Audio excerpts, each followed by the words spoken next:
It was a Saturday morning. An ice storm had rolled through the night before. It was warm, TV was on. I was about 5 minutes away from getting up to make lunch. And then my generator fired up, full blast out of nowhere. And for a second, I thought something was wrong with my rig. I jumped out of my seat, heart pounding, trying to figure out what was happening. My dog flew off his bed, barking at everything and nothing at the same time, completely convinced we were under attack. Honestly, I thought the same. So now it's me panicking and my dog losing his mind, both of us trying to figure out what just happened inside of our own home. Turns out the power had been out for hours. Neither of us had any idea. The motorhome had been quietly running off the battery bank the whole time, and when it needed a recharge, the generator did its job and kicked on automatically. No interruption, no flicker, no warning. Just a completely normal Saturday morning, right up until my own house scared us both half to death. Here's the part that still gets me every time I tell this story. I actually had to call my dad just to confirm the power was out, because from inside my motorhome, I couldn't tell. Everything looked exactly the same. Lights on, TV running, heat going. My dad picks up the phone. Yeah, the power's been out for a while now. You okay? And I'm standing in my kitchen, phone in hand, dog still growling at the generator, in disbelief. While the rest of the neighborhood was dealing with no electricity, scrambling for candles, sitting in the cold, calling the power company, my motorhome had already handled the whole thing without me touching a single switch. That's not something a house does for you automatically, unless you specifically install the generator backup system. And according to Bob Vila's website, published October 2024, 95% of American households do not have one in place.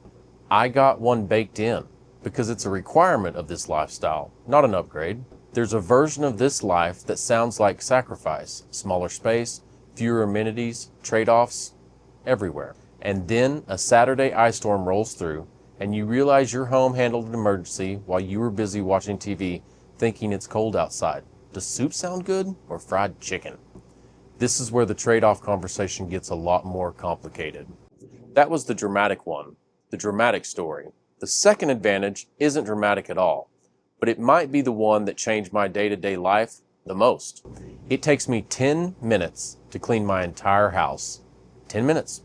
Every surface, every room, top to bottom. Done. While I know people who are spending their entire Saturday cleaning, I'm already finished and trying to figure out what to do with the rest of my day. And I know what you're thinking. Less space means less to clean. That's obvious. But here's what people don't realize until they actually live small.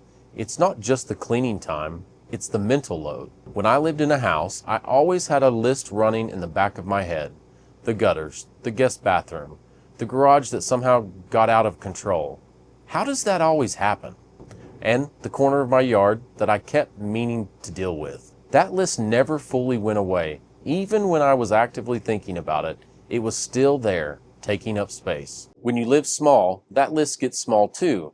Less to maintain, less to organize, less to lose track of, and less to stress about. And I know that sounds minor, but when you add up all the Saturdays you get back, all the mental energy that just stops getting drained, it's not minor. It's actually one of the biggest shifts I felt in the first year of doing this full time. 10 minutes, then my day is mine. The third one is the one that stops people mid-conversation. A coworker said something to me the other day that I've been thinking about ever since. It was a beautiful afternoon outside, one of those days that just feels like a day off. He looked at me and said, I bet days like this make you miss your house, the nice patio you had, grilling out in the backyard. And I thought about it for a second, because it was a fair thing to say. I did have a nice setup, and I did enjoy it. And then I said, I can grill when I get home. The only difference is my backyard can change whenever I want it to. He kind of laughed, but I was completely serious of that comment. There's no packing for a trip. Everything I own is already with me. I can decide on a Friday afternoon to drive to a lake and be parked there by dinner.